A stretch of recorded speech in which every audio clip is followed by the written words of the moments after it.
Hello students, আমি Arbaaz sir তোমাদের সাথে আজকে আবার চলে আসি জ্ঞানজ্যোতি কোচিং সেন্টার থেকে। তোমাদের সবাইকে ওয়েলকাম।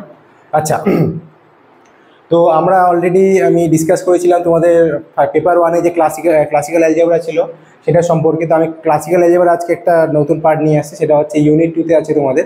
তো সেখানে ক্লাসিক্যাল অ্যালজেব্রা ইউনিট 2-তে আমাদের কিছু ম্যাথ থাকে, যেটা হচ্ছে যেমন আমরা ছোটোবেলায় করে এসেছি স্কোয়ারের অঙ্ক, বা কখনো চলে আসি আমরা কিউবের অঙ্ক, টু দি পাওয়ার 4-এর অঙ্ক, 5-এর অঙ্ক। কিন্তু আমাদের তো একটা প্রত্যেকটা প্রসেস আছে আলাদা আলাদা। যেমন স্কোয়ার থেকে আমরা নর্মালি মিডিল টার্ম বা সিধের আচার্য ল থেকে আমরা করতে পারি, কিন্তু কিছু কিছু ফর্মুলা আছে যেগুলোতে আমরা ওইতে এইসব ম্যাথগুলো করতে পারবো না। তো এই জন্য আমাদের পার্টিকুলার কিছু ফর্মুলা দেওয়া থাকে বা কিছু প্রসেস দেওয়া থাকে, সেই প্রসেসে আমাদের অঙ্কগুলো করতে হয়। আচ্ছা, তো তোমাদের আজকে আমি যে জিনিসটা করবো সেটা হচ্ছে কীভাবে আমাদের যদি কোয়াড্রেটিক থাকে, বাই কোয়াড্রেটিক জিনিসগুলো থাকে, যেমন হচ্ছে এখানে কোশ্চেনে বলেছে solve the by quadratic equation, সেটা হচ্ছে আমাদের x to the power 4 12x - 5 = 0 by Ferrari's method.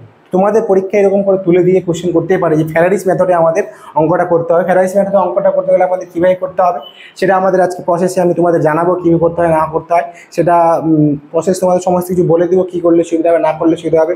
সেমভাবে আরও একটা example, solve x to the power 4 2x plus 5x plus 2, মানে টাইপটা কীরকম হলে সেটা আমি তোমাদের দেখানোর জন্য এই ভিডিওটা আমার আজকে দেওয়া।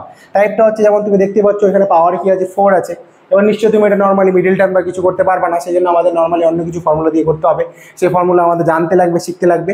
সেই সম্পর্কে আমাদের মানে মেনলি আজকে আমাদের জিনিসটা জানার ব্যাপার হচ্ছে সেটা হচ্ছে আমাদের এই যে x টু দি পাওয়ার 4, কেন x টু দি পাওয়ার 4-কে আমরা সলভ করবো সেটা হচ্ছে কারণ। x টু দি পাওয়ার 4-কে আমরা এই জন্য সলভ করবো, সেটা হচ্ছে মানে যেহেতু আমাদের রুটস পড়েছি আমরা, রুটসের চ্যাপ্টার আমি তোমাদের অলরেডি বলেছিলাম যে রুটসের চ্যাপ্টারে আমাদের যদি x টু দি পাওয়ার 4 আছে তো নিশ্চয়ই আমাদের এখানে 6টা সলিউশন আসবে, 4টা সলিউশন আসবে। কয়টা সলিউশন আসবে? 4টা, যেহেতু x টু দি পাওয়ার 4 আছে। সেমভাবে আমাদের এটাও সলভ করতে হবে, x to the power 4 x4 - 4x³ plus 5x, এটা যেটা আছে সেমভাবে এটাও আমাদের ফ্যারাডিস মেথডে করতে হবে। এগুলোর অনেক রকমের মেথড আছে, তোমরা অলরেডি কার্ডান্স, ফ্যারাডি, তারপরে ডেকার্টিস রুলস, এগুলো আলাদা আলাদা ফর্মুলা আছে, সেগুলো আমাদের জানতে লাগবে। তো ফ্যারাডিস রুলসে নর্মালি যেটা অঙ্কের যে সিস্টেমটা থাকে সেটা আমাদের টু দি পাওয়ার 4 দিয়ে করা থাকে। তো সেটা আমাদের কীভাবে করবে সেটা আমরা তোমাদের খুব তাড়াতাড়ি আমি অন্য ভিডিওর মাধ্যমে জানাবো, কোন প্রসেসে করলে সুবিধা হবে সেটা জিনিস তোমাদের করলে অনেক সুবিধা হবে। এনভিউ তোমাদের যারা আন্ডারে আছো তাদের যা যা প্রবলেম যদি কোনো থাকে সেটা তোমাদের করতে সুবিধা হবে। আচ্ছা, তোমাদের একটা কথা বলি, তোমাদের অলরেডি এই যে ফর্মুলা এগুলো জিনিস আছে সেগুলো তোমরা বই যেগুলো কিনতে পারো সেটা হচ্ছে এসকে মাপা বা আর এম খানের বই কিনতে পারো। সেই এসকে মাপার বই বা আর এম খানের যে বইগুলো আছে সেখানে তোমরা সমস্ত কিছু এগুলো অ্যাভেলেবেল পাবা। আর যদি কারো কোনো প্রবলেম বা নোটস প্রয়োজন হয় তোমরা অবশ্যই আমাদের এই নাম্বারে যোগাযোগ করতে পারো। আর যদি কারো কোনো কোয়ারি থাকে তোমরা অবশ্যই আমাদের সাথে যোগাযোগ করবো বা কন্ট্যাক্ট করবা। ঠিক আছে ফ্রেন্ডস, আজকে এইটুকুই। নেক্সট ভিডিওতে আবার দেখা হচ্ছে। Thank you.